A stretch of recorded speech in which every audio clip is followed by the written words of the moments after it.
All right, Assalamu alaikum. So, this is our lecture three of base quantities and their SI units. ये हमने last class में cover किया था। मैं आपको थोड़ा सा रिकैप करा देता हूँ। Let's have a quick recap of 2 to 5 minutes और उसके बाद हम आगे प्रोसीड करेंगे। लास्ट क्लास में मैंने आपको ये बताया था कि हमारे पास फिजिक्स के अंदर जितनी भी फिजिकल क्वांटिटीज हैं वो सिर्फ और सिर्फ 7 क्वांटिटीज से मिलकर बनी है। उन 7 क्वांटिटीज को हम बोलते हैं बेस क्वांटिटीज, और उन्हीं क्वांटिटीज के यूनिट्स को हम बोलते हैं बेस यूनिट्स। तो अगर मैं आपसे पूछूं कि फिजिक्स के अंदर कितनी बेस क्वांटिटीज हैं, आप बोलेंगे देयर आर 7 बेस क्वांटिटीज। और अगर मैं आपसे पूछूं कि फिजिक्स के अंदर कितने बेस यूनिट्स हैं, तो आप बोलेंगे देयर आर 7 बेस यूनिट्स। वो बेस क्वांटिटीज कौन कौन सी हैं? Length, mass, time, temperature, electric current, luminous intensity and amount of substance. और अगर मैं आपसे पूछूं उनके यूनिट्स क्या हैं, यानी कितने बेस यूनिट्स हैं, तो metre, kilogram, second, kelvin, ampere, candela और मोल। ये हैं हमारे पास 7 बेस यूनिट्स। फिर मैंने आपको ये साबित किया था, आई प्रूव्ड दैट टू यू, कि ये बेस यूनिट्स मिलकर बहुत सारे डिराइव्ड क्वांटिटीज एंड यूनिट्स को बनाते हैं। जैसे अगर हम ये वाली एक लिस्ट जो आपके सामने स्क्रीन पे मौजूद है, अगर इस लिस्ट को हम देखें, तो इस लिस्ट में आप देख सकते हैं area, length, sorry, area, volume, density, speed, acceleration, momentum. ये जितनी भी क्वांटिटीज आप इस वक्त सामने स्क्रीन पे देख रहे हैं, ये सारी की सारी क्वांटिटीज मेरे बच्चों किससे बनी है? ये बेस यूनिट्स और बेस क्वांटिटी से डिराइव हुई है ना। इसके अलावा हमने ये सारी क्वांटिटीज भी लास्ट क्लास में डिस्कस की थी, जिसमें हमने पढ़ा था force, pressure, work, power, charge, voltage, resistance etcetera. हमने ये साबित किया था कि जितनी भी क्वांटिटीज हैं ये इवेंचुअली किससे बनी है? ये सारी की सारी क्वांटिटीज बनी है बेस क्वांटिटीज से। राइट, तो आज हम अपनी क्लास को आगे प्रोसीड करेंगे और हम इसको मजीद अपने इस कॉन्सेप्ट को स्ट्रॉन्ग करेंगे। तो आज जो कॉन्सेप्ट मैं आपको पढ़ाने जा रहा हूं वो जरा देखिएगा। आज हम मजीद फिजिकल क्वांटिटीज के यूनिट्स को डिराइव करेंगे। ठीक है, कुछ बेसिक से एक्सरसाइज करवाना चाहूंगा। सबसे पहले एक एक्सरसाइज करते हैं, क्वेश्चन। ठीक है, determine determine the SI base unit of specific heat capacity. आपको किसका यूनिट निकालना है? आपको स्पेसिफिक हीट कैपेसिटी का SI बेस यूनिट निकालना है। और स्पेसिफिक हीट कैपेसिटी का फर्स्ट कर लें, आपको फॉर्मूला दे दिया गया है। फॉर्मूला क्या होता है? फॉर्मूला होता है C = E/m डेल्टा टी। यहाँ पे C किसको रिप्रेजेंट कर रहा है? C रिप्रेजेंट कर रहा है स्पेसिफिक हीट कैपेसिटी को। यहाँ पे E किसको रिप्रेजेंट कर रहा है? E रिप्रेजेंट कर रहा है थर्मल एनर्जी को। यहाँ पर मास M यानी मास को रिप्रेजेंट कर रहा है, और यहाँ पर डेल्टा T का मतलब है यहाँ पर चेंज इन टेम्परेचर। और आपसे क्या कहा गया है? आपसे कहा गया है कि आप सी का एसआई बेस यूनिट निकालें। कैसे निकालेंगे हम सी का एसआई बेस यूनिट? बहुत आसान है। हम यहाँ पर इन क्वांटिटीज के यूनिट्स को सब्सटीट्यूट करेंगे और उनको आपस में सॉल्व कर लेंगे। मैं आपको दिखाता हूँ कैसे करना है आपने ये काम। ठीक है, I am going to write the solution for this question. ये देखें हम कैसे करेंगे। सबसे पहले तो देखें बेटा, C = सबसे पहले ऊपर क्या लिखा हुआ है? एनर्जी। एनर्जी का यूनिट होता है जूल। एनर्जी का यूनिट क्या होता है? जूल। अगर आप लिस्ट में चलें पीछे, तो ये देखें, मैंने उस दिन आपको पढ़ाया था पिछली क्लास में कि ये जो जूल है, जूल, जूल का बेस यूनिट क्या है? अगर आप जूल का बेस यूनिट देखें तो ये लिखा हुआ है जूल का बेस यूनिट। जूल का बेस यूनिट होता है, अगर आप देखें, kg m²s−2। ठीक है, जूल का बेस यूनिट क्या होता है? जूल का बेस यूनिट होता है kg m²s−2। तो देखें यहाँ पे मैं क्या करने जा रहा हूँ। यहाँ पे मैं एनर्जी की जगह लिखूंगा kg m²s−2 divided by, denominator में आपके पास मास। मास का बेटा क्या होता है? मास का यूनिट होता है केजी। और change in temperature, change in temperature का यूनिट होता है केल्विन। अब देखिए, मैथ्स आपको भी आती है, मुझे भी आती है, मैथ्स को थोड़ा सा अप्लाई करें। ऊपर भी केजी लिखा है, नीचे भी केजी लिखा है। केजी से केजी क्या हो जाएगा? कैंसिल हो जाएगा, और आपके पास बच जाएगा सी। और सी का यूनिट क्या बन रहा है आपके पास?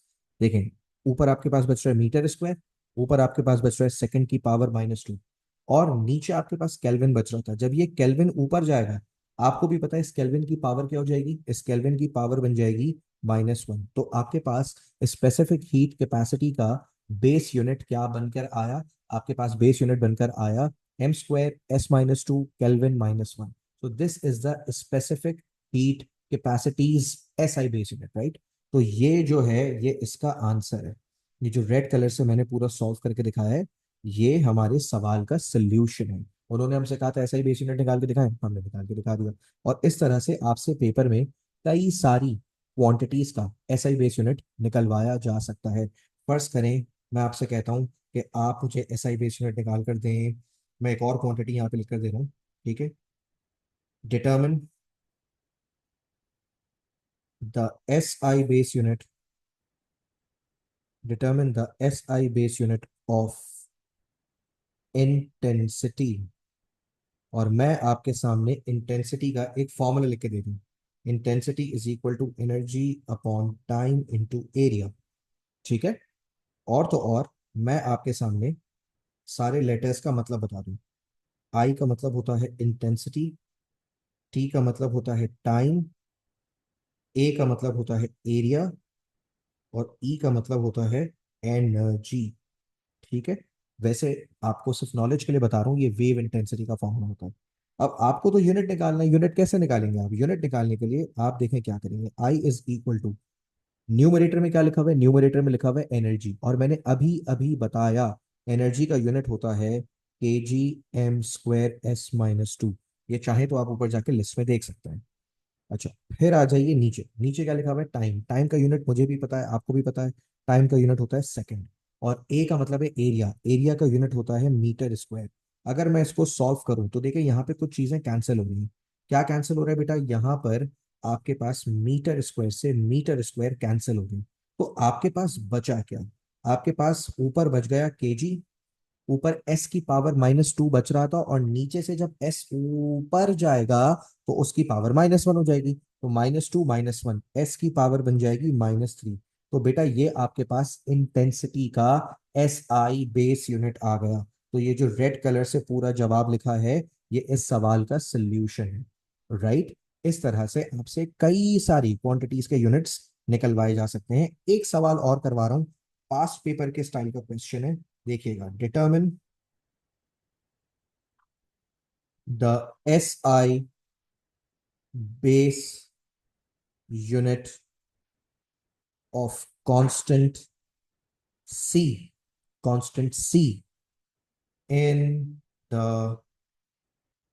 following equation. अब मैं आपके सामने एक इक्वेशन लिख रहा हूं, और इस इक्वेशन के अंदर आपने क्या करना है? इस इक्वेशन के अंदर आपने एक कांस्टेंट है C, उसका यूनिट निकालना है। अब इक्वेशन देखिएगा मैं क्या दे रहा हूं।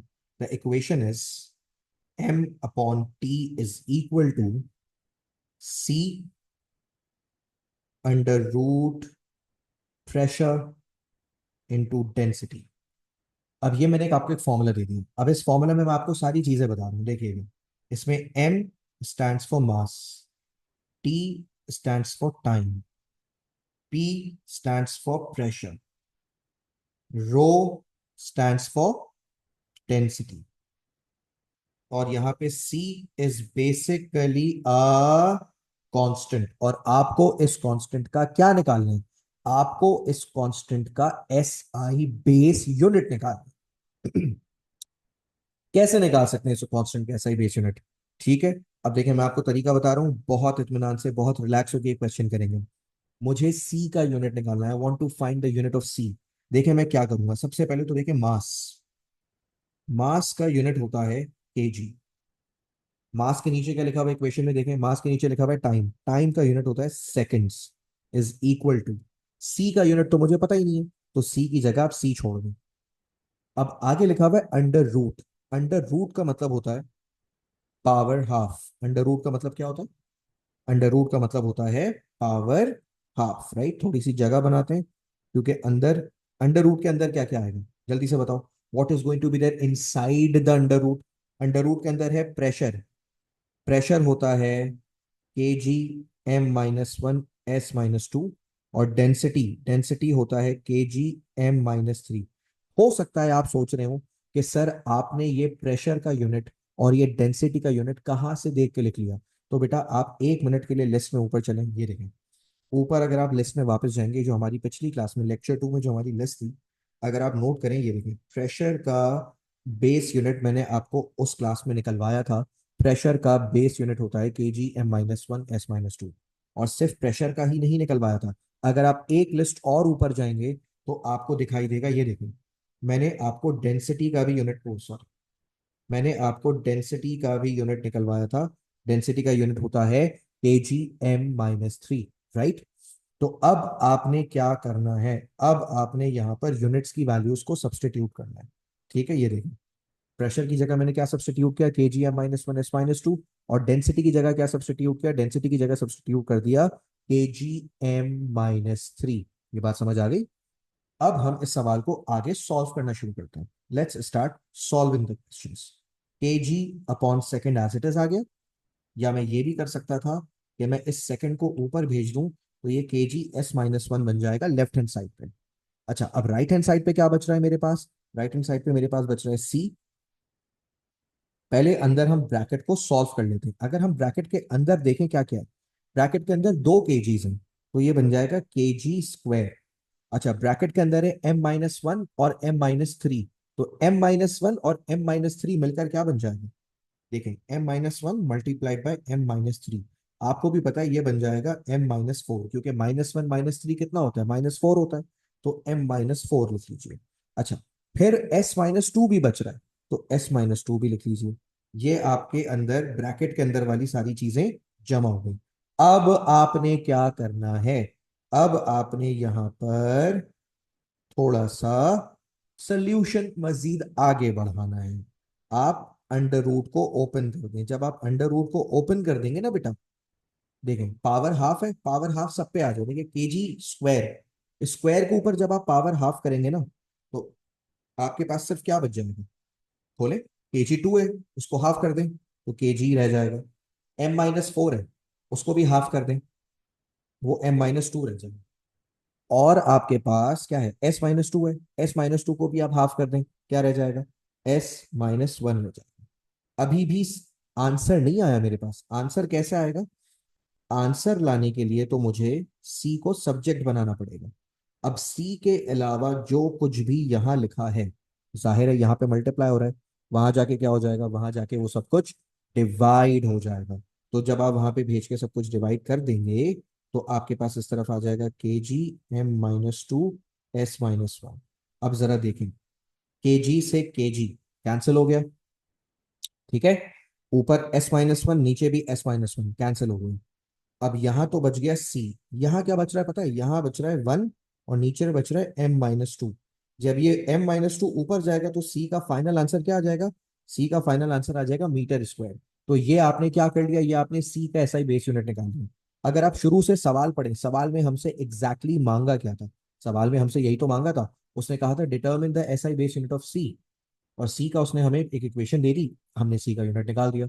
सो इस क्वेश्चन को इस तरीके से हैंडल करना था। क्या यहाँ तक क्लियर है, give me a thumbs up और give me or say yes if it's clear to you. Perfect, perfect, perfect. तो बेटा ये क्या किया हमने, ये हमने अगर आप नोटिस करें, हम हर चीज के यूनिट्स को एसआई बेस यूनिट्स के स्टाइल में लिखना है, राइट। उन 7 यूनिट्स के स्टाइल में हर क्वांटिटी के यूनिट को लिखना आना चाहिए, राइट। तो इस तरह से हम इन सवालों को प्रैक्टिस कर रहे हैं। अच्छा, आपको एक और मजे की बात बताता हूँ, ये हमारे पास एक बड़ा इंटरेस्टिंग कॉन्सेप्ट है, वो कॉन्सेप्ट है कॉन्स्टेंट्स का।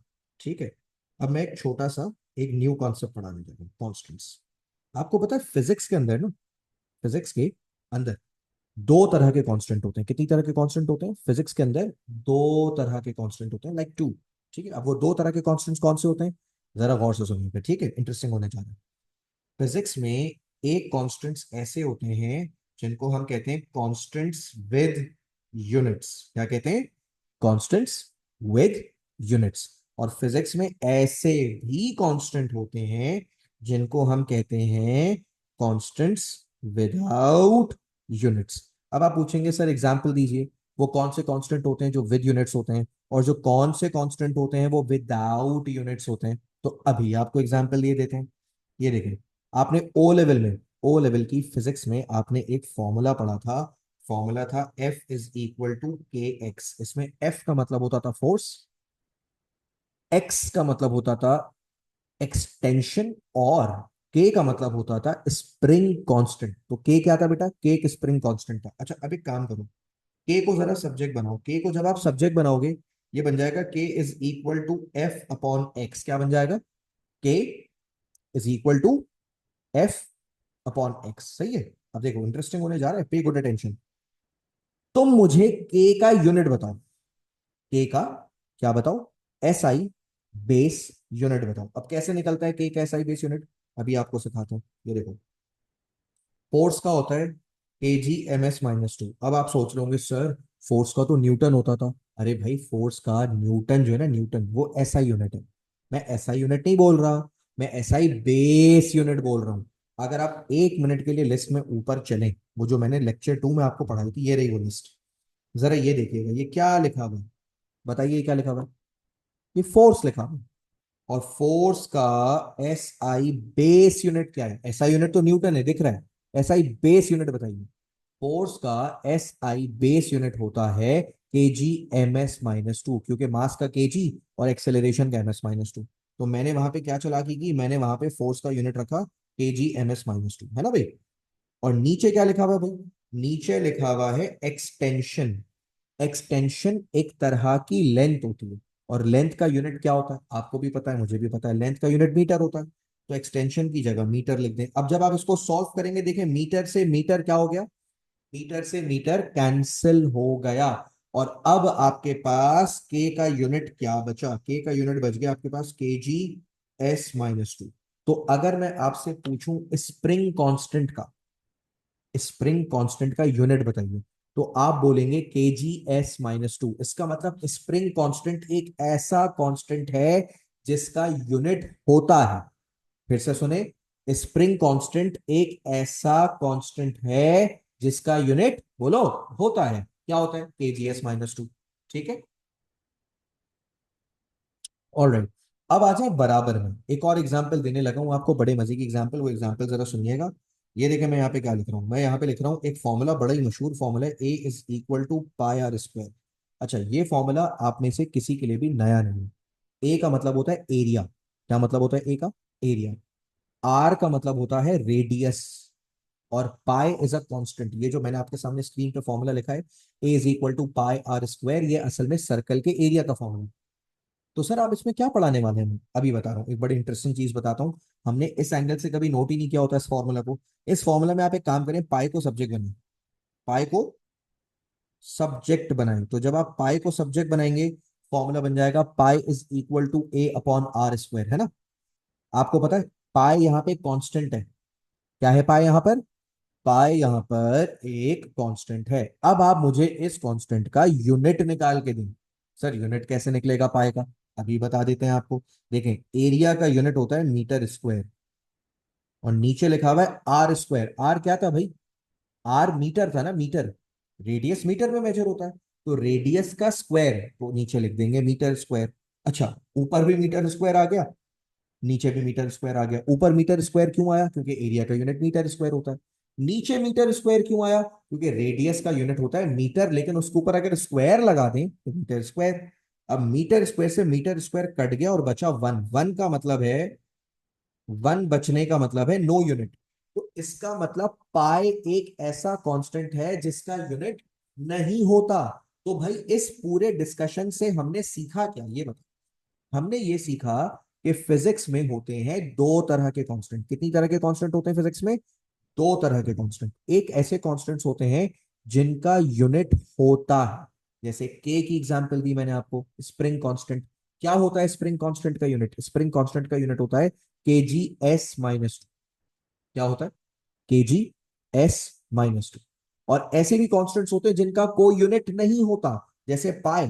पाई का यूनिट जब मैंने निकाला, क्या जवाब आया? नो यूनिट, यानी पाई का कोई यूनिट ही नहीं होता। समझ आ रही है बात? तो भाई ये चक्कर है। तो सर आप ये हमें क्यों पढ़ा रहे हैं? ये मैं इसलिए पढ़ा रहा हूँ मेरे बच्चों, क्योंकि पेपर में ऐसे सवाल आते हैं। पेपर में कभी कभार एग्जामिनर एक इक्वेशन दे देता है और बोलता है आप कांस्टेंट का यूनिट निकालिए, और यूनिट आ भी रहा होता है। कभी कभार ऐसे भी सवाल देता है, वो बोलता है कांस्टेंट का यूनिट निकालें, लेकिन जब आप यूनिट निकालते हैं जवाब आ रहा होता है 1, मतलब नो यूनिट। मैं आपको एग्जाम्पल देता हूँ, आपको ऐसे समझ नहीं आएगी मेरी बात, तो मैं एक एग्जाम्पल से आपको सॉल्व करवाता हूँ, आपको मजा आएगा। ये देखें, एक क्वेश्चन लिखे मेरे साथ। Newton's law of gravitation is, Newton का लॉ ऑफ ग्रेविटेशन होता है F is equal to G m1 m2 upon r square. एक फॉर्मूला दे दिया आपको, ये एक फॉर्मूला है। अब आप परेशान नहीं होइएगा सर ये कौन सा फॉर्मूला है, भाई ये A2 में पढ़ाते हैं। तो सर आप A2 का फॉर्मूला, अगले साल वाला फॉर्मूला पिछले साल में क्यों करा रहे हैं? बेटा क्योंकि मैं आपको एक चीज मजे की करवाने जा रहा हूँ, सुनिएगा। आपको इस फॉर्मूले से कोई काम नहीं करना है, आपको यूनिट निकालना है। भी आपको समझाता हूँ सवाल क्या है। वो बोलेगा, अब वो आगे बताएगा आपको, हेयर, यहां पर F का मतलब क्या है? F का मतलब है फोर्स। M1 क्या है? M1 है मास 1। M2 क्या है? M2 है मास 2। और R क्या है? R दरअसल एक, क्या है R? R एक डिस्टेंस है। और यहां पर कैपिटल G क्या है? कैपिटल G यहां पर एक कांस्टेंट है। कैपिटल G क्या है मेरे बच्चों? कैपिटल G यहां पर एक कांस्टेंट है। अब देखें सवाल क्या आ रहा है। सवाल आ रहा है, determine determine the SI base unit of G। Determine the SI base unit of G। G का SI बेस यूनिट निकालें। अब आप G का SI बेस यूनिट कैसे निकालेंगे? ये देखते हैं, बहुत आसान है, कोई मुश्किल चीज नहीं है। अगर आपको G का SI बेस यूनिट निकालना है ना, वैसे आसान तरीका पता है क्या है? आसान तरीका ये है कि आप G को सब्जेक्ट बना लो। ना भी बनाओ तो चलेगा, लेकिन सब्जेक्ट बना लेने से आसानी होगी, मैं सच बता रहा हूं आपको। आप क्या करो, ऊपर वाली इक्वेशन में जी को जल्दी से सब्जेक्ट बना लो। तो अगर मैं जी को सब्जेक्ट बनाऊंगा तो देखो क्या होगा, वो जो आर स्क्वायर है ना, वो एफ के पास जाके मल्टीप्लाई हो जाएगा, और M1 M2 वहां नीचे जाकर डिवाइड हो जाएंगे। तो पहले स्टेप में मैंने क्या किया? पहले स्टेप में मैंने जी को सब्जेक्ट बना लिया। नेक्स्ट स्टेप में पता है क्या करो? नेक्स्ट स्टेप में यूनिट्स डालो। यूनिट्स कैसे डालोगे, ये देखो। फोर्स है ना, फोर्स, फोर्स का यूनिट क्या होता है? ऊपर लिस्ट में मैंने दिखाया भी था, दोबारा दिखा देता हूं, आप कहते हो, ये देखें ऊपर जाएं, सेकेंड डे वाला जो लेक्चर था, ये देखें। फोर्स का SI बेस यूनिट होता है kgms-2। क्या यूनिट होता है? kgms-2। तो ये देखेंगे, फोर्स की जगह जाके क्या लिख रहा हूं मैं? नीचे फोर्स की जगह मैं लिख रहा हूं kgms-2 multiplied by r square. R क्या है? आर डिस्टेंस है, और डिस्टेंस का यूनिट होता है मीटर, लेकिन उसके ऊपर तो स्क्वायर लगा हुआ है, तो आप मीटर स्क्वायर कर दें। नीचे क्या लिखा हुआ है? नीचे लिखा हुआ है M1 M2। M1 क्या है? मास। M2 भी क्या है? मास। तो केजी केजी, जब दोनों ही मास हैं, तो M1 की जगह भी केजी आ गया, M2 की जगह भी केजी आ गया। अब आइए थोड़ा सा सॉल्व करते हैं। देखें, ऊपर 1 केजी से नीचे वाला 1 केजी कैंसिल हो गया, मगर अभी भी नीचे 1 केजी बचा हुआ है। उस नीचे वाले 1 केजी को आप घुमा के ऊपर भेज दें, तो ये हो जाएगा kg-1। अब ऊपर m कितने? m ऊपर एक m की पावर 1 है, और दूसरी तरफ m की पावर 2 है, तो टोटल हो गया m की पावर 3। और s कितने? s की पावर है -2। तो आपके पास इस ग्रेविटेशन वाला ये जो कांस्टेंट है g, इसका यूनिट क्या आ गया? सवाल में पूछा था determine the SI base unit of g। जवाब आया kg-1, m की पावर 3, और s की पावर -2। आगे जवाब यही मांगा था। नो नो नहीं, क्या मांगा था? एसआई बेस यूनिट मांगा था, आगे एसआई बेस यूनिट। ठीक है, तो इसका मतलब g एक ऐसा कांस्टेंट है जिसका एसआई बेस यूनिट होता है ना? मैंने बताया था ना, दो तरह के कांस्टेंट्स होते हैं, किसी का एसआई बेस यूनिट होता है और किसी का एसआई बेस यूनिट नहीं होता। तो g क्या है? g एक ऐसा कांस्टेंट है जिसका एसआई बेस यूनिट होता है। चले, अच्छा अब एक और सवाल करा रहा हूं, चेक कर रहा हूं, ये हो गया ना, ये समझ आ गए। अब हम एक और सवाल करेंगे, जिसमें हम देखेंगे क्या पूछते हैं। आओ, I am going to write the question once again, ठीक है?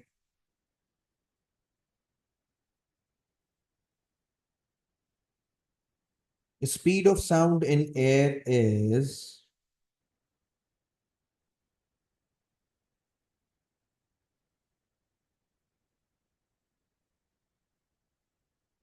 ये आपके सामने क्या दे दिया, ये speed of sound in air का फॉर्मूला दे दिया। Speed of sound in air is gamma P upon row.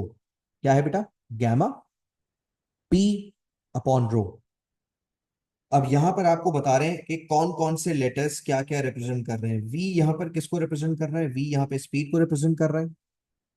P यहां पे किसको रिप्रेजेंट कर रहा है, पी यहां पर प्रेशर को रिप्रेजेंट कर रहा है। रो यहां पे किसको रिप्रेजेंट कर रहा है, रो यहां पर डेंसिटी को रिप्रेजेंट कर रहा है। और तो और गैमा यहां पर एक कांस्टेंट है। ठीक है, गैमा क्या है यहाँ पे, एक कांस्टेंट है। अब सवाल देखें क्या आ रहा है, सवाल बड़े मजे का है। सवाल है डिटरमिन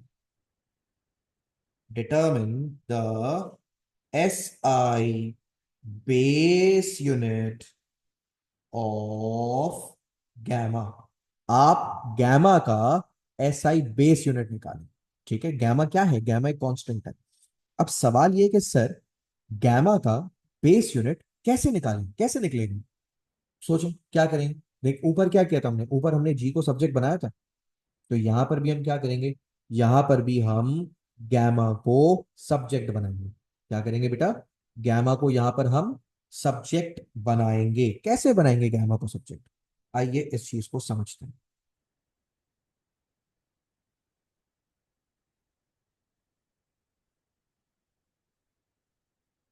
सबसे पहले तो आप इस इक्वेशन को लिखकर ये देखें मैं क्या कर रहा हूं, गैमा पी अपॉन रो। सबसे पहला काम पता है मैं क्या कर रहा हूं, अपनी आसानी के लिए मैं स्क्वेयरिंग ऑन बोथ साइड्स कर रहा हूं। स्क्वायरिंग ऑन बोथ साइड्स करने से सर क्या फायदा है, भाई स्क्वायरिंग ऑन बोथ साइड्स करने से फायदा ये है कि राइट साइड पर ये जो अंडर रूट है ये स्क्वायर से कैंसिल हो जाएगा। इतनी मैथ्स तो मुझे यकीन है आपको आती है कि स्क्वायर और अंडर रूट एक दूसरे को कैंसिल कर देते हैं। अब देखें आपके पास लेफ्ट साइड पर क्या बचा और आपके पास राइट साइड पर क्या बचा। लेफ्ट साइड पर आपके पास बच गया वी स्क्वायर और राइट साइड पर आपके पास बच गया गैमा पी अपॉन रो। अब आपने क्या करना है, what are you suppose to do next. चूंकि आपको गैमा का यूनिट निकालना है तो आप गैमा को सब्जेक्ट में क्या करें बेटा, गैमा को सब्जेक्ट बना लें। ये बन जाएगा rho we square upon P. क्या बन गया, rho we square upon P. Now what will be your next step. अच्छा, एक मिनट यहां पे होल्ड कीजिएगा आपको, sorry I had to pause, मुझे एक बात करनी थी। हाँ भाई, तो हमारे पास है gamma is equal to rho we square upon P. अब हमें किसका यूनिट निकालना है, हमें गैमा का यूनिट निकालना है। अब देखिए मैं क्या करूंगा, गैमा इज इक्वल टू रो, रो क्या है, रो क्या है, ये जो लेटर रो है ये डेंसिटी को रिप्रेजेंट करता है और डेंसिटी का यूनिट होता है kgm-3।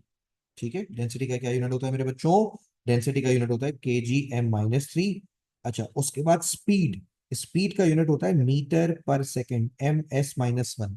अच्छा, उसके ऊपर मैंने होल पावर 2 क्यों लगाई है, सर फॉर्मूला में v के ऊपर स्क्वायर लगा है तो इसलिए ms-1 के ऊपर भी पावर 2 लगा दी।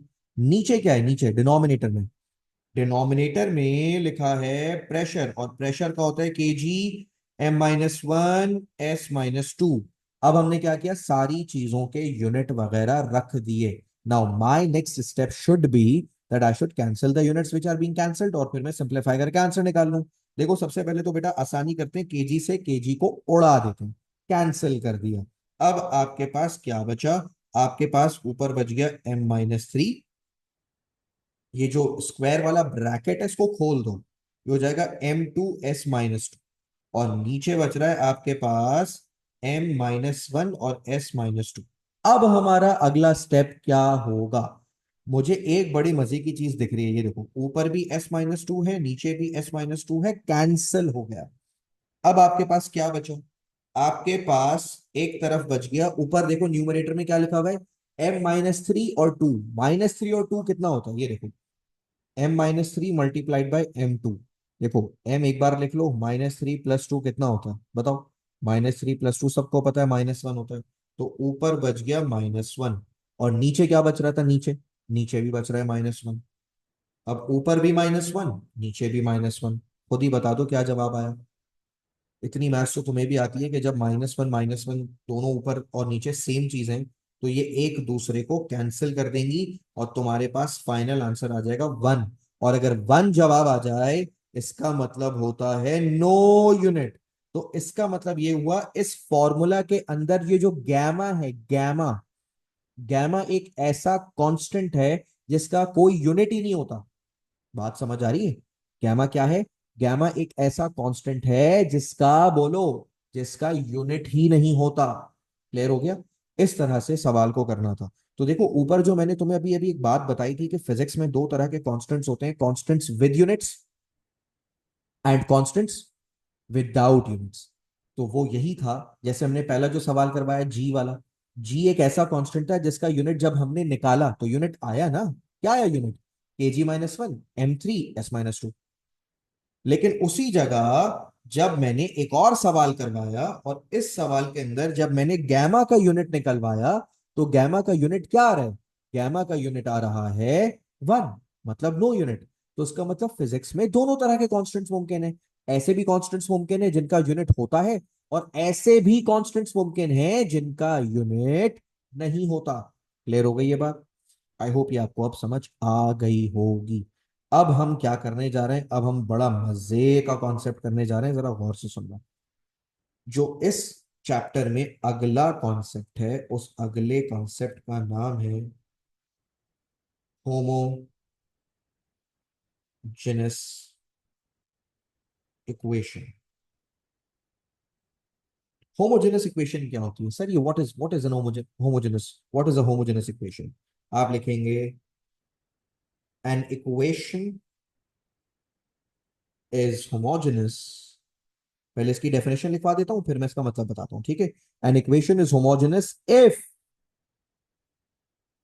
it's all the terms has the same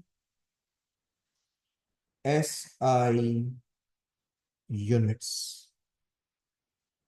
क्या लिखा है? An equation is homogeneous if its all the terms has the same SI units। एक इक्वेशन होमोजेनस कब होती है?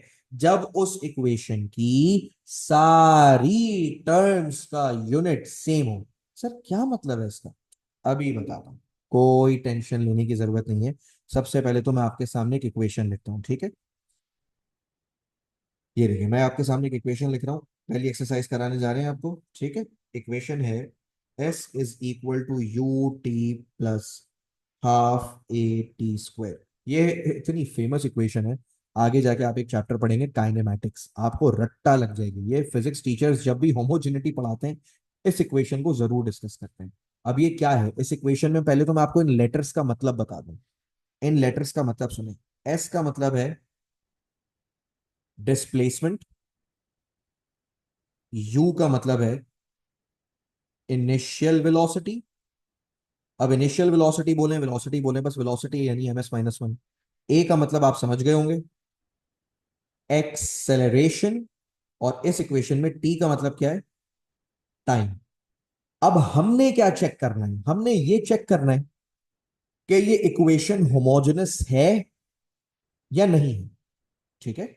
ये इक्वेशन होमोजेनस है या नहीं है। इस इक्वेशन के अंदर होमोजेनिटी है या नहीं है, आइए चेक करते हैं। पहले तो बताओ इस इक्वेशन के अंदर टर्म्स कितनी है? ये देखो, term number 1, term number 2, term number 3। इस इक्वेशन के अंदर तीन टर्म्स हैं।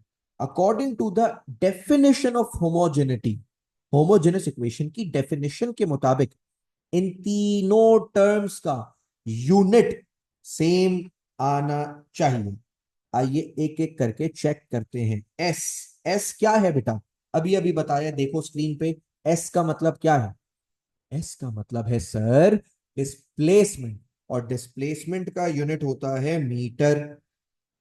अब अगर एक टर्म का यूनिट मीटर आ गया तो बाकियों का भी मीटर आना चाहिए। आइए देखते हैं। यू टी, यू क्या है? यू है वेलोसिटी, वेलोसिटी का होता है ms- मल्टीप्लाइड बाय टी।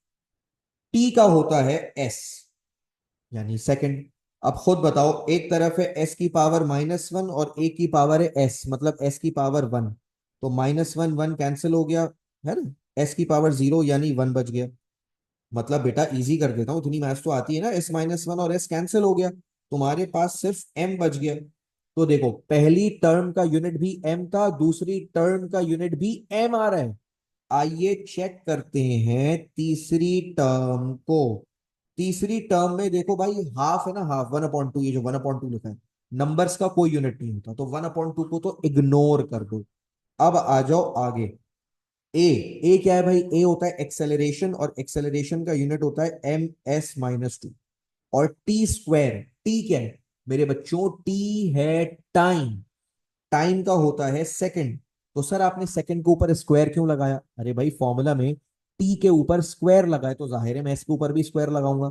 अब इतनी मैथ्स तो तुम्हें आती है कि S-2 और S2 ये दोनों ने एक दूसरे को कैंसिल कर दिया, तो बचा क्या आपके पास? आपके पास बच गया मीटर। तो अब देखो चेक करें आप, तीन टर्म्स हैं, तीनों का यूनिट मीटर आ रहा है। इसका मतलब ये बात साबित हो गई कि ये इक्वेशन होमोजेनस है। होमोजेनस का मतलब इस इक्वेशन की सारी टर्म्स का यूनिट क्या आ रहा है? सारी टर्म्स का यूनिट सेम आ रहा है। ठीक है सर, क्या इस तरह हम और भी इक्वेशंस को चेक कर सकते हैं? बिल्कुल कर सकते हैं। चलिए मैं आपको एक और मजे की इक्वेशन देता हूं। तो आप पहले तो बताएं ये होमोजेनस है या नहीं है। तो आप पहले तो रिमार्क्स लिखें भाई, यस इट इज होमोजेनस। इस इक्वेशन के अंदर होमोजेनिटी है, समझ रहे हैं? अच्छा एक और इक्वेशन देता हूं आपको, चेक कीजिएगा। Let's check one more equation. Energy is equal to mgh plus P² upon 2m। अब मैंने एक और इक्वेशन दे दिया। आइए चेक करते हैं कि क्या ये इक्वेशन होमोजेनस है, यानी ये फिजिक्स के मुताबिक ठीक है भी या नहीं है। देखें अगर ये इक्वेशन ठीक है ना तो होमोजेनस होनी चाहिए, और अगर ये इक्वेशन की टर्म्स ही बराबर नहीं आ रही तो इसका मतलब इक्वेशन फिजिक्स के मुताबिक ठीक नहीं है। कोई भी इक्वेशन सही है या गलत उसकी होमोजेनिटी चेक करनी पड़ती है। आइए चेक करते हैं। अच्छा इस इक्वेशन में किस लेटर का क्या मतलब है पहले तो ये समझ लें। यहाँ पे ई का मतलब है एनर्जी, स्मॉल एम का मतलब है मास, जी का मतलब है ग्रेविटेशनल फील्ड स्ट्रेंथ, जिसकी वैल्यू आपको पता है 9.8 होती है अर्थ के लिए, वही वाली चीज है। अच्छा एच यहां पर रिप्रेजेंट कर रहा है हाइट को, और स्मॉल पी रिप्रेजेंट कर रहा है मोमेंटम को। अब हमें ये चेक करना है कि भला ये इक्वेशन होमोजेनस है या नहीं है। आइए चेक करते हैं, लेट्स चेक। तो भाई देखें, सबसे पहले एनर्जी का जो बेस यूनिट होता है ना, अब आप बोलेंगे सर एनर्जी का यूनिट तो जूल होता है। अरे भाई होता है, मैं मानता हूं कि एनर्जी का यूनिट जूल होता है, लेकिन मैं बेस यूनिट्स की बात कर रहा हूं। बेस यूनिट्स देखो, ऊपर चलो लेक्चर 2, सेकेंड डे वाला लेक्चर, फिर से वही वाली लिस्ट, कितनी इंपॉर्टेंट है ये लिस्ट। एनर्जी बोलो वर्क बोलो बात एक ही है, और वर्क का यूनिट होता है kg m2s-2, है ना? तो ये देखें, आप क्या करेंगे, आप यहां पर एनर्जी का यूनिट रखेंगे, अल्लाह अकबर, kg m2s-2। अब अगर पहली टर्म का यूनिट ये आ रहा है तो दूसरी का भी यही आना चाहिए, और तीसरी का भी यही आना चाहिए, तभी होमोजेनस होगी। आइए सेकंड इक्वेशन को सेकंड टर्म को चेक करते हैं। मास का तो भाई साहब केजी हो गया। सर ये जी क्या है? भाई जी होता है ग्रेविटेशनल फील्ड स्ट्रेंथ, और जी का एक और नाम भी था एक्सेलरेशन ड्यू टू ग्रेविटी। अरे भाई कोई टेंशन लेने की जरूरत नहीं है, जो जी है ना, जी जो एक्सेलरेशन का यूनिट होता है भाई जी का भी यूनिट होता है ना? यानी एक्सेलरेशन का यूनिट अगर मीटर पर सेकंड स्क्वायर था MS-2, तो जी का भी होगा MS-2। एच क्या है यार? ये एच क्या है? एच हाइट है, और हाइट का मीटर होता है। जब आप इसको सॉल्व करोगे तो क्या बन जाएगा? केजी। देख के बताओ कितने एम आ रहे हैं। वो देखो कितने एम आ रहे हैं, 2 एम आ रहे हैं ना, एम और एम, तो क्या बन जाएगा? M2 और S-2। तो इसका मतलब इस इक्वेशन का भी सेम यूनिट आ गया, kg m2s-2, है ना? अच्छा भाई पहली वाली भी kg m2s-2, दूसरी वाली टर्म भी kg m2s-2। आइए तीसरी टर्म चेक करते हैं। तीसरी टर्म में ऊपर लिखा हुआ है मोमेंटम। अच्छा मोमेंटम का याद दिला देता हूं, kg m s-1 divided by 2m। भाई टू का कोई यूनिट नहीं होता, two is just a number, तो 2 को इग्नोर मार दो, बच गया एम। एम का यूनिट होता है मेरे बच्चों केजी। क्या यूनिट होता है एम का? एम का यूनिट होता है केजी। अब थोड़ा सा सॉल्व करते हैं, आइए। ऊपर ब्रैकेट खोल दो, केजी की पावर 2 हो जाएगी, एम की पावर भी 2 हो जाएगी और एस की पावर -2 हो जाएगी। स्क्वायर खोल दिया, सब पे आ गया। नीचे अलबत्ता केजी बचा हुआ है, तो क्या हुआ? एक केजी से एक केजी कैंसिल हो गया, आपके पास बच गया केजी M2 S-2। मजे की बात, तीसरी टर्म का भी सेम यूनिट आ रहा है। इससे यह साबित हो गया कि हाँ, ये इक्वेशन भी ठीक थी, होमोजेनस थी। तो आप लिखेंगे इट इज होमोजेनस। समझ रहे हैं भाई? इस तरह से सीन करना होता है यार, समझ रहे हो? चलो एक और इक्वेशन चेक कराता हूं, देखते हैं सही है गलत है, ट्राई मारते हैं, क्या मसला है, ठीक है? तो इक्वेशन लिख के देते हैं आपको। V is equal to F L/M। अब देखो, इस इक्वेशन के अंदर तीन टर्म्स नहीं है, दो टर्म्स हैं। बस हमें ये चेक करना है कि इक्वेशन होमोजेनस है या नहीं है। अच्छा, इस इक्वेशन में पहले मैं तुम्हें बता दूं, V का मतलब है स्पीड, F का मतलब है फोर्स, L का मतलब है लेंथ और M का मतलब है मास। हमें ये चेक करना है कि ये इक्वेशन होमोजेनस है या नहीं है। कैसे चेक करेंगे? बहुत आसान है। जो जो इस टर्म का यूनिट आ रहा है वो इस टर्म का भी यूनिट आना चाहिए, यानी दोनों टर्म्स के यूनिट क्या आने चाहिए? सेम आने चाहिए। लेफ्ट साइड का यूनिट राइट साइड के बराबर आना चाहिए। आइए चेक करते हैं। देखो बेटा, लेफ्ट साइड का यूनिट तो बहुत आसान है, MS-1। स्पीड का यूनिट क्या होता है? स्पीड का यूनिट होता है MS-1। अब अगर स्पीड का MS-1 है तो राइट साइड का देखो, फोर्स की जगह आ गया kg/m-2, लेंथ की जगह आ गया मीटर, और केजी की जगह आ गया, सॉरी मास की जगह आ गया केजी। कुछ कैंसिल हो रहा है? कुछ कैंसिल हो रहा है? देखो क्या कैंसिल हो रहा है। केजी से केजी कैंसिल हो गया, बचा क्या? बचा आपके पास M2S-2। अब मुझे बताओ, ये इक्वेशन होमोजेनस है या नहीं? एक तरफ MS-2 आ रहा है, सॉरी, एक तरफ MS-1 आ रहा है और एक तरफ M2S-2 आ रहा है। साफ साफ दिख रहा है कि ये इक्वेशन होमोजेनस है या नहीं है? जल्दी बताओ। ये इक्वेशन होमोजेनस नहीं है। अच्छा, चैट पे एक सवाल आया, the equation is applicable if it is not homogeneous. भाई देखो, अगर एक इक्वेशन होमोजेनस ही नहीं है ना, तो उसका मतलब वो इक्वेशन ही नहीं है, वो गलत है। ठीक ठीक है। इट इज नॉट होमोजेनस यानी फिजिक्स में ऐसा कोई फॉर्मूला एग्जिस्ट ही नहीं करता, क्योंकि ये होमोजेनस ही नहीं है। तो अगर एक चीज होमोजेनस ही नहीं है तो वो इक्वेशन बन ही नहीं सकती। इसका मतलब एग्जामिनर ने आपके साथ प्रैंक किया है। एग्जामिनर ने जानबूझ के आपको गलत इक्वेशन दी है, आपको वो चेक करना चाह रहा है कि बच्चा जरा देखे कि होमोजेनस है नहीं। तो उसका मतलब फिजिक्स में रूल है, for an equation to be applicable it has to be homogeneous. अगर होमोजेनस ही नहीं है तो इसका मतलब ये हुआ कि वो एप्लीकेबल नहीं है। क्लियर हो गया? तो इस तरह से होमोजेनिटी को चेक किया जाता है। अब एग्जामिनर बड़ा चालाक आदमी है, वो पता है क्या करता है? वो होमोजेनिटी को ना इस्तेमाल करके वो आ, अपना, अल्लाह भला करे, वो सवाल बनाता है। कैसे सवाल बनाता है मैं आपको बताता हूँ।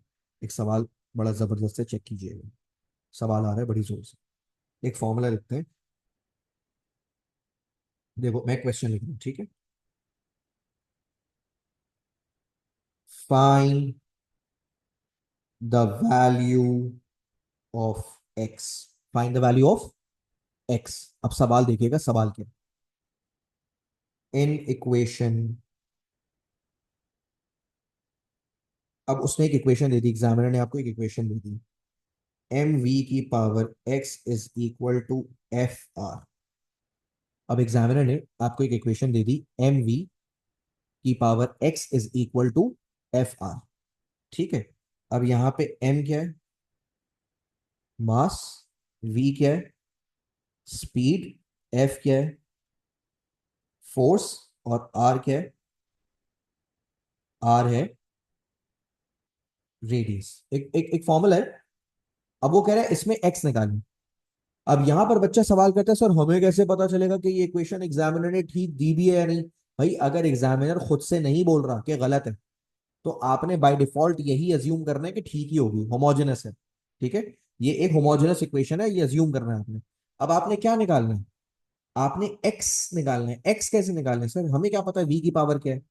अभी दिखाते हैं आपको, बहुत आसान है, कोई इतना मुश्किल काम थोड़ी है ये देखें, चेक करें आप m की जगह, मैं इसका सोल्यूशन दिखा रहा हूं, m की जगह आप लिख लें kg। ठीक है, v की जगह आप लिख लें ms-1। क्या किया मैंने? देखिए, मास का यूनिट kg उतार दिया और स्पीड का यूनिट ms-1 उतार दिया।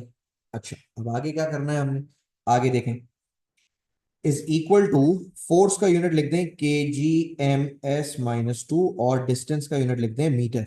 आर रेडियस है, रेडियस का यूनिट मीटर होता है। मैंने क्या किया पता है? अभी तक मैंने क्या किया है, सिर्फ मैंने ऊपर से यूनिट नीचे उतार दिया, मतलब मास का केजी लिख दिया, स्पीड का ms-1 लिख दिया, एफ का केजी ms-2 लिख दिया, और आर का मीटर लिख दिया। अभी तक मैंने सिर्फ यूनिट्स उतारी। अब एक्स वैक्स कैसा आएगा ये मैं अभी आपको बताता हूँ। आप एक काम करो, पहले तो ये केजी वहां भेज के डिवाइड करो, इधर बच जाएगा ms-1 की power x is equal to, इधर बच रहा है केजी। अच्छा, राइट साइड पे देखो, राइट साइड पे m और m क्या हो जाएगा? m2s-2, और केजी वहां से नीचे आके डिवाइड हो गया, केजी से केजी कैंसिल हो गया। अब लेफ्ट साइड पर क्या बच रहा है जरा देखो, लेफ्ट साइड पर बच रहा है ms-1 की पावर x, और राइट साइड पर क्या बच रहा है? राइट साइड पर बच रहा है m2s-2। अब मेरा आपसे क्यूट सा क्वेश्चन है, सिंपल सा क्वेश्चन है, मैं x की जगह ऐसी क्या वैल्यू डालूं, x की जगह ऐसा क्या नंबर लिखूं कि जब मैं पावर खोलूं तो ये इक्वेशन इसके बराबर आ जाए। लेफ्ट साइड पर m की पावर क्या है? 1। राइट साइड पे क्या है? 2। लेफ्ट साइड पर s की पावर क्या है? -1। राइट साइड पर s की पावर क्या है? -2। तो बेटा मैं x के अंदर ऐसा क्या नंबर डालूं कि वो ओपन होने के बाद राइट के बराबर हो जाए? बहुत आसान है, आप खुद देख सकते हैं, लेफ्ट के मुकाबले में जो राइट की पावर्स है वो डबल है। तो इसका मतलब ये हुआ, यहां पर x किसके बराबर आ गया? x 2 के बराबर आ गया। उन्होंने कहा था find the value of x, x की वैल्यू 2 आ गई। कैसे कैसे पता x की वैल्यू 2 आ गई? आप खुद देखें, ऊपर वाली इक्वेशन ये देखें, ऊपर वाली इक्वेशन है, ऊपर वाली इक्वेशन में आप x की जगह 2 लिख के देखें, ये देखें, ये हो जाएगा m2s-2। देखें, होमोजेनिटी प्रूव हो गई, left hand side right hand side के बराबर आ गई। तो इसका मतलब x किसके बराबर है मेरे बच्चों? x यहाँ पे 2 के बराबर था। तो इस तरह से भी पेपर में सवाल आते हैं कि वो आपको एक इक्वेशन दे देगा और फिर उसमें वेरिएबल्स की पावर्स निकलवाएगा आपसे। ये सवाल भी पेपर में आए हैं। और मजे की बात बताऊं, इसी के साथ साथ आपका ये जो पूरा फिजिकल क्वांटिटीज और एसआई बेस यूनिट्स वाला लेक्चर था, ये खत्म हो गया हमारी 3 क्लासेस में। तो सर क्या हमें इसकी मजीद प्रैक्टिस की जरूरत है? बिल्कुल है। अभी तो मैंने आपको सिर्फ लेक्चर दिया है, ये जो 3 क्लासेस गुजरी हैं इनमें लेक्चर हुए हैं। जो हमारी नेक्स्ट ऑनलाइन क्लास होगी उसमें हम इसके पास पेपर क्वेश्चंस करेंगे दोनों तरह के, यानी एमसीक्यू भी करेंगे और थियरी के क्वेश्चंस भी करेंगे। तो यहाँ पर हम अपनी रिकॉर्डिंग को क्लोज करते हैं।